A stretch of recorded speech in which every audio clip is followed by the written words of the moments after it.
So we're now in the middle of 2025. The past 4 years have definitely shown us how uncertain things can be, whether it be hurricanes, blackouts, rising food prices. It's definitely shaken the country up a little bit. So in this video, I'm going to go over some of the basics that I believe every prepared homeowner should have in 2025. Let's get started.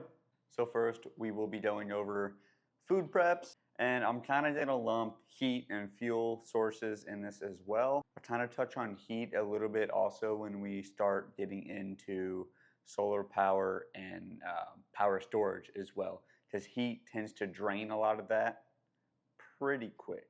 So right here, we just have a 5-gallon tub white rice. You don't want to do your brown rice. The oils in that will actually detriment the rice over time. You have things like canned foods as well that they don't really go bad. Typically, FEMA wants you to have 1 to 2 weeks of food in your home. I think recently they kind of upped that to like 3 months, which is kind of absurd. I think that that's a crazy number. But let's be honest, we've all seen COVID times. The food just flies off the shelves. And when they do, they're gone within days. I would rather not have to go to the store with all of these people, bunch of crowds. You never know what could happen. So it's always nice to have some food on standby. So fuel storage, this one's pretty self-explanatory. I'd say you want at least a full tank's worth of gas on standby for your vehicle. So my Toyota has a 19-gallon tank. So realistically, I would need 4 of these 5-gallon jerry cans. These are made by Wavian. They're a little pricey, but the construction is super duper solid. Kind of a buy once, try once mentality with these. You're just gonna buy it once and it just works. Also, get one of these nozzles, ditch the shitty one that it comes with. Heat, in a way, kind of goes along with food. You want something to be able to cook your food as well. This is just a little something I got off of Amazon. It's just a little wood stove. It will not heat your whole house, but it could heat a living room or a bedroom if need be. So if your power goes out in the wintertime, you definitely have this. Will you be living luxury? No. Will you be better off than your neighbor that also has no power and doesn't have one of these? Absolutely. Water filtration. This is a life straw. I believe it can filter up to 1,000 gallons, which is good for one person for 5 years. What's really neat about this is it can actually screw on to bottles, and actually I've tried this out, garden hoses as well. And it works. I don't know the exact gallons per minute or anything on that, but yeah, so it's literally just a straw that filters your water. All right, so next we're going to be going over batteries, solar power, and ways to store the energy from your solar panel. So batteries are pretty self-explanatory. I like to keep a minimum of 50 AA's and 50 AAA's. I also do like those CR123s. For your tactical lights and your tactical accessories and all of that. Those typically run those CR123s. Portable solar panels, you throw it in a backpack. This is what this looks like. It's a 4-panel construction. This is a 50-watt panel. So it could charge your rechargeable batteries on the fly, charge your phone, charge kind of anything up to 50 watts. So you have like a 50-watt DC, you have an 18-watt type C, and an 18-watt type A USB port. I also do have a rigid 100-watt solar panel that I bought from Harbor Freight. I use that to charge up the Anchor here. And about the Anchor. So this is the Anchor 535. It is a 500-watt-hour battery system. So this is something I actually bought right after my girlfriend and we went through a power outage.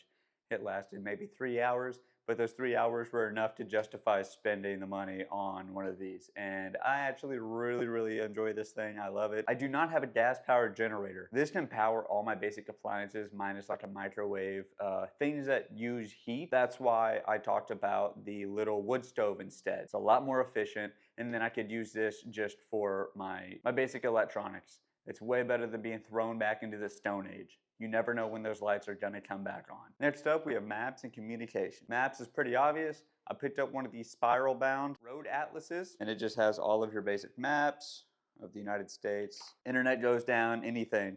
I'm able to find your major highways, find your major routes, and get the fuck out of town if I need to. I also have one of my local state as well. I live in Missouri. This one is laminate as well, which means it's also waterproof. You can write on it, you can draw on it. So it has the whole state. And then on the other side, it just has your cities a little bit more zoomed in. And I keep these all in my get home bag as well, which kind of needs a little bit of updating. I kind of need to add some more stuff to that. Next up, we got comms. I have 2 Baofeng radios. I have one smaller stock antenna, whatever. I did, however, upgrade the stock battery. This is now USB-C rechargeable.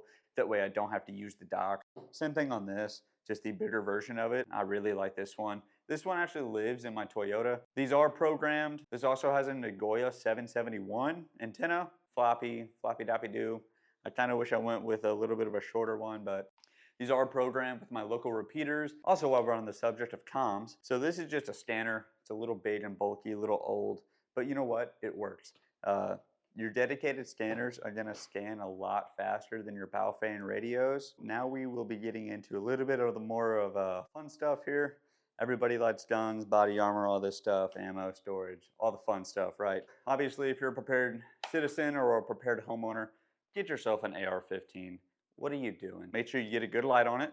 This is a Cloud Defensive Owl optimized weapon light. Get a good optic on it. This is a Vortex UH1 Gen 2. This is a really nice holographic sight, a little up there in price, but I think it's worth it. I wanted something a little bit different than EOTech, and Vortex fit the bill. Get a nice pair of backup iron sights. I got myself a can on here. You absolutely don't need one, but come on, man. It's cool. So this is my FN 509 Tactical. This is fairly new to me. This is what I conceal carry every single day. It's a 15+1 in the chamber. I did throw a Streamlight TLR 7A on here. I really like the iron sights on here. I also run a backup 24 round magazine. This thing's fucking huge, just in case shit really pops off. This is 1,000 rounds of 300 blackout. I try to have it bare minimum 1,000 rounds of every caliber that I own. And honestly, even then, that's not really enough. If you're a gun owner, you've seen some ammo shortages and ammo prices go through the roof. It's insane. Body armor, I didn't go too expensive on this. I think this is just a shellback tactical plate carrier.